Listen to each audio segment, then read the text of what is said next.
Primeiramente, a situação do Zinho, né, que estava lá com o Denilson, no programa com ele lá, e falou que ele podia falar, ele pode reclamar do Flamengo, ele pode criticar o Flamengo porque ele é cria do Flamengo, ele é muito mais Flamengo do que muita gente por aí. Zinho, você tem que se decidir, cara. Você outro dia, após o Fluminense ser campeão da Libertadores, você foi lá no ouvido do Marcelo e falou que você torce pro Fluminense. Você tem que se decidir, cara. Eu mesmo já me enganei contigo muito tempo, né? Fui fazer a propaganda lá do nosso amigo Beto, né, da seguradora dele, e colocou eu, Paparazzo Rubro-Negro, e o Zinho para divulgar como garoto de propaganda. E ele mesmo contratou o Zinho pela identificação com o Flamengo. Agora, porra, eu sempre respeitei as suas críticas ao Flamengo porque você, no meu entendimento, era Flamengo.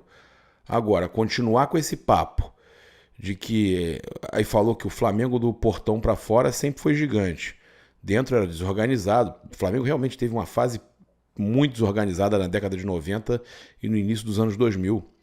Mas... Aí você falar que você pode criticar porque você é Flamengo? Não. Você acabou de dizer que você é Fluminense, falou no ouvido lá do Marcelo e ficou registrado. Então, aqui está a minha opinião. Outra situação é com relação ao Scarpa. Cara, o Nottingham Forest emprestou ele lá para a Grécia. O jogador não foi bem na Europa e o Nottingham Forest ele tem a multa de 10 milhões de euros, cerca de 52 milhões de reais, e o Nottingham Forest aceita negociar o jogador por 4 milhões de euros, 21 milhões de reais. Mas aí o Flamengo quer o jogador emprestado. É brincadeira. O Flamengo montado na grana, cheio de dinheiro, precisando contratar, precisando de jogador para essa posição, e eles querem tentar por empréstimo com obrigação de compra, opção de compra, o que seja, vai acabar perdendo o jogador para outro time, já, até porque ele já tem uma preferência Palmeiras, Fluminense, a gente sabe. Então, cara, a diretoria do Flamengo, né, tá dando sopa pro azar. E eu queria falar aqui sobre a questão do Tite, né, que o Flamengo disputou aí 7 jogos desde a chegada do Tite e no total o Tite soma aí 12 gols feitos nessas partidas, né, o time do Tite no caso, mas apenas 3 desses gols foram feitos no segundo tempo, né? Então 5 dos 6 gols sofridos nesse período também aconteceram na segunda etapa. Então a média de finalizações também costuma ficar menor na etapa final, a média de 2,7, enquanto dos adversários de 9, de 8,7. Por exemplo, na partida contra o Fluminense, a equipe finalizou 9 vezes no primeiro tempo e apenas 2 vezes no segundo. Contra o Palmeiras foram 8 finalizações na primeira etapa e 4 na segunda. No empate contra o Fluminense, Cebolinha falou sobre a queda de rendimento da equipe e explicou que pode ter relação com a parte física. E uma outra coisa importante da gente falar é que isso já vem há um tempo acontecendo com o Flamengo, né? Essa questão física. O Cebolinha falou, acho que pesou um pouco, até falando por mim mesmo, a gente baixou um pouco a intensidade, muito pelo cansaço. Foram 2 jogos bem intensos, contra o Fortaleza também, uma viagem muito longa que você acaba não descansando de maneira necessária de um jogo para o outro. Contra o Palmeiras, a nossa intensidade foi muito alta.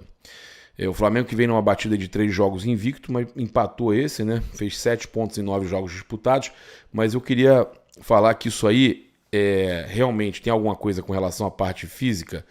Tem, mas é importante a gente ressaltar que essa situação aí, especialmente nessa situação do segundo tempo e tudo mais, também se deve aos jogadores que estão entrando e não estão correspondendo. Everton Ribeiro, Gabigol, Bruno Henrique, Thiago Maia. Os jogadores entram e não vão bem, não conseguem manter a pegada de quem estava jogando, né? A gente teve aí o Sheik apontando o que será de Gabigol em 2024. Ele, como um cara que conhece o Tite, ele apontou aqui, olha só, conhecendo o Tite, eu tenho quase certeza que ele não abre mão do Gabriel para 2024. Gabigol é um jogador muito decisivo. Perto da área, ele tem a característica que fez um grande artilheiro, que é o artilheiro que é, no caso. A defesa abriu espaço e ele finaliza. O Tite gosta muito disso. Gabigol deixou de fazer nesse segundo semestre e perdeu espaço. Mas quando ele for treinador nesse quesito, vai voltar a fazer gol, né, e trazer alegria para o torcedor. Quando ele for treinado, nesse quesito, vai voltar a fazer gol e trazer alegria para o torcedor. Então, o Emerson Sheik deixando claro aí, né, que a questão do Gabigol, né, que ele está numa má fase, mas que o Tite pode recuperar, tá? Inclusive, eu acho que, cara, a questão, né, importante a gente falar, mas eu acho o mais complicado é a questão da renovação, de pagar um salário alto para o Gabigol, aumentar o salário e fazer essa renovação, tá? Mas a gente tem aqui uma informação interessante para passar com relação à questão da renovação do Gabriel, né, que o Mundo Rubro-Negro trouxe aqui. Landim muda planos sobre a renovação de Gabigol com o Flamengo. E aí eles trazem aqui, a forte pressão fez Rodolfo Landim deixar o assunto quieto no momento, ou seja, a renovação de Gabigol no Flamengo está próxima, mas não certa. E aí tem até uma declaração do Mauro César: a renovação de contrato do Gabriel Barbosa com o Flamengo está nas mãos do presidente do clube, né, Rodolfo Landim. O assunto foi devidamente esfriado pela diretoria depois de algumas semanas, mas o acordo está praticamente fechado. A repercussão, né, da ideia de renovar com o Gabriel 1 ano e alguns meses antes do encerramento do atual contrato gerou uma medida de cautela por parte do departamento de futebol. Ou seja, eles vão esperar o Flamengo melhorar, o Gabigol tá melhor, de repente início do ano que vem, para fazer a renovação, né? É uma forma também de fazer sem que o torcedor reclame, né? Malandros, né? A verdade é que tem um racha, né, interno no Flamengo com essa questão da renovação do Gabigol. O Mauro César fala que o presidente do Flamengo espera as coisas esfriarem para tomar a decisão final, sobre forte pressão, inclusive, de alguns dirigentes que são contra a renovação de contrato. Por outro lado, tem outras pessoas que falam que tem que renovar logo, já que no meio do ano que vem ele pode assinar um pré-contrato com alguém, né? Vale a gente lembrar que o Gabriel não marca um gol com bola rolando já faz algum tempo, né? E ele está numa fase muito ruim, foi o que falou aí o Mauro César Pereira. Olha só, segundo o Mauro César também, até o grupo que apoia Rodolfo Landim no Flamengo é contra a renovação de Gabigol.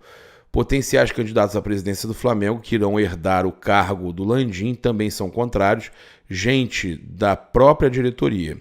Pessoas que querem se candidatar para a presidência do Flamengo e que não são favoráveis à ideia da renovação. A tendência é o Rodolfo Landim não falar nada, ficar quieto e tomar essa decisão adiante. O Flamengo está planejando aí o retorno do Alan para o jogo contra o Bragantino, tá? Ele está fora de jogo aí desde setembro, está perto de voltar a jogar pelo Flamengo, e o Flamengo, então, a diretoria, departamento médico, comissão técnica do Tite, todo mundo planejando aí o retorno do volante contra o Bragantino, né? Então, a gente sabe que o jogo aí é importantíssimo. O Flamengo pode não contar com o Pulgar, né? Porque o Pulgar, tanto ele quanto o Arrascaeta jogam dia 21, o jogo é dia 23. Então tem pouco tempo, principalmente o Pulgar, que joga na altitude em Quito. Então a gente sabe que tem uma dificuldade. O Flamengo vai tentar fazer uma operação, mas também tem a operação Alan, para que o Alan retorne e possa estar à disposição do Tite.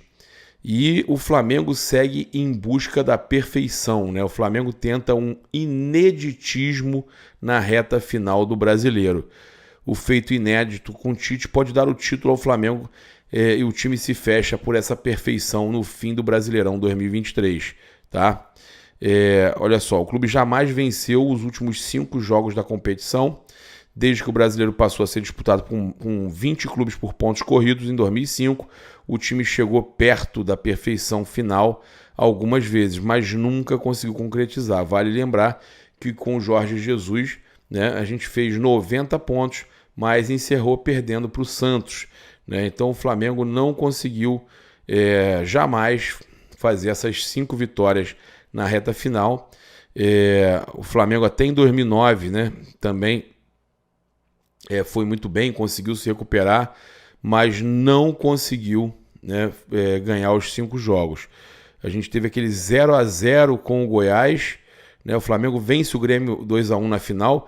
O Flamengo vinha de um 3-1 sobre o Atlético Mineiro, 2-0 sobre o Náutico, os dois fora de casa. Em casa com o Goiás, empatou 0-0, frustrou a torcida, parecia que ia perder o título. Aí o Flamengo ganha o Corinthians fora de casa, 2-0, e vence o Grêmio aí na última partida por 2-1 no Maracanã. Então, essa foi aí a campanha dos 5 jogos finais do Flamengo em 2009, mas o Flamengo empatou um jogo, tá? O Flamengo pode alcançar aí uma sequência de 8 jogos invictos, né, no final do Brasileiro. Tem, nos últimos 3 jogos, aí, como eu falei, tem 2 vitórias e um empate, 7 pontos, e o Flamengo, se conseguir 5 vitórias, precisa aí, né, do tropeço de Botafogo e Palmeiras.